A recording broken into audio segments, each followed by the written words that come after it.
D'autres, parfois, c'est le papa qui dit, tu es vraiment comme ta maman. L'autre chance, il dit, si c'est une tu dis, vraiment, tu ressembles à ton père. Et regardez. Alors, il va étaler tout le mal de son père. Ou bien, si c'est le père, il va étaler tout le mal de son papa, de sa maman. Ah, tu vois l'enfant souffrir. Il grandit avec cette image, je suis comme mon père. Et si son père était un criminel, il dit, mais moi aussi, je dois être un criminel. C'est parce que tu lui as inculqué. La Bible dit, la vie et la mort est au pouvoir de votre... Ce que vous déclarez risque de détruire l'avenir de votre enfant. Ce que vous déclarez à vos enfants peut détruire le futur. Ne cherchez pas des sorciers, ne cherchez pas quoi que ce soit. Mais vous êtes parfois la vraie responsable de sa destruction. Qu'est-ce que tu lui as dit quand tu étais dans le ventre? Qu'est-ce que tu lui as dit quand tu es né? Qu'est-ce que tu lui as dit? Parlez, il faut parler assez. Parlez au moment où elle est encore dans le ventre. En tant que fœtus, parle, lui, il va entendre. Dis-lui. Dis-lui le plan de Dieu. Parle, pose ta main, dites, je te parle, fœtus, écoute. Qui est là?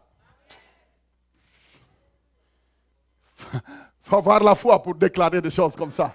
Oh, loué soit le nom du Seigneur. La Bible dit que la foi amène à l'existence des choses qui n'existent pas. C'est ça. Frères et sœurs, Dieu veut que vous deveniez des femmes de foi, des hommes de foi, qui vont voir non pas comme monsieur et madame, tout le monde. Vous savez, il y a d'autres personnes, vous pouvez fréquenter même église, mais ils sont tellement négatifs que dès que tu t'approches à côté de lui, batterie à plat. Des spécialistes de batterie à plat. Ils ne voient rien de positif. Il y a des personnes comme ça, ils ne voient rien de positif. Tu parles avec lui, au bout de 3 minutes, tu sais que non. Ton cœur commence à battre. Même la confiance que tu avais dans la parole commence à disparaître.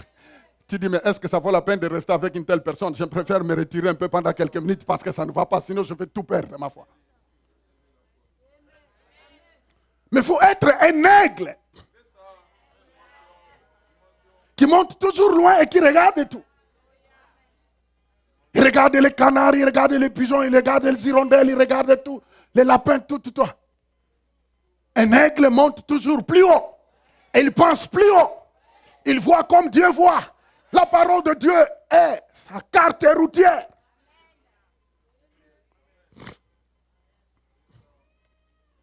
Ah, les temps, mais bon, on continue.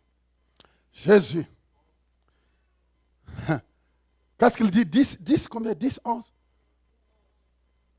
Ah ben, je ne sais pas où je suis.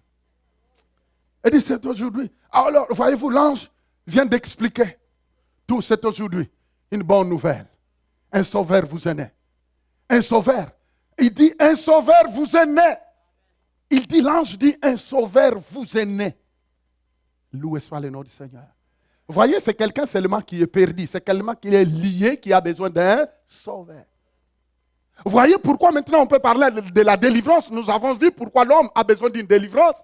Et nous voyons le moyen que Dieu utilise pour sauver l'homme qui a besoin de la délivrance. Alors là, Seigneur, écoutez-moi bien. L'unique moyen que Dieu donne à l'homme pour être sauvé, pour être délivré, il n'y a pas deux moyens, mais c'est Jésus qui est la parole de Dieu qui s'est faite chair. Regarde-moi. Ta délivrance est premièrement dans la personne de Jésus, Jésus qui est la parole. Alléluia. Il dit, un sauveur vous est né. Un sauveur vous est né.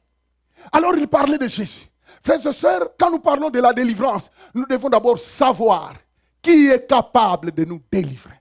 Nous avons vu que l'homme s'est mis lui-même sous l'autorité de Satan et qu'il nécessitait quelqu'un pour lui faire sortir de là. Et là, nous venons de lire que Jésus est né. Dans Luc 4, nous avons vu, non seulement il est né, mais Dieu vient de le oindre de la puissance pour lui apporter quoi? La délivrance. C'est pourquoi la Bible dit que le soir, disons le soir, Jésus opérait, alléluia. La Bible dit qu'on lui a amené des foules, on lui a amené des centaines de milliers de personnes. Vous savez, le soir, quand Jésus regardait son cours, il regardait, c'est formidable. Il y a du monde. Il a dit, oh, il y a du monde. Tu te rends compte? Quand on dit qu'il y avait 5000 hommes, ça veut dire qu'il y avait 20 000 personnes. Parce que les femmes sont toujours plus nombreuses. Hein? On dit qu'il y avait 5000 hommes. Quand on dit qu'il y avait 5000 hommes, ça veut dire qu'il y avait au moins 10 000 femmes. Et il y avait 5000 enfants. Ça veut dire qu'au moins il a...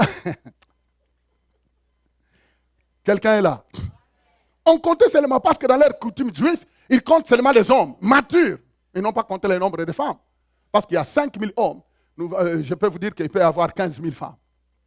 Et il y a 15 000 femmes. Je peux vous garantir qu'il peut y avoir même 7 000 enfants. Alors voyez-vous, on n'a pas tout expliqué. Un sauveur nous est né. Il est venu pour nous délivrer. Alléluia.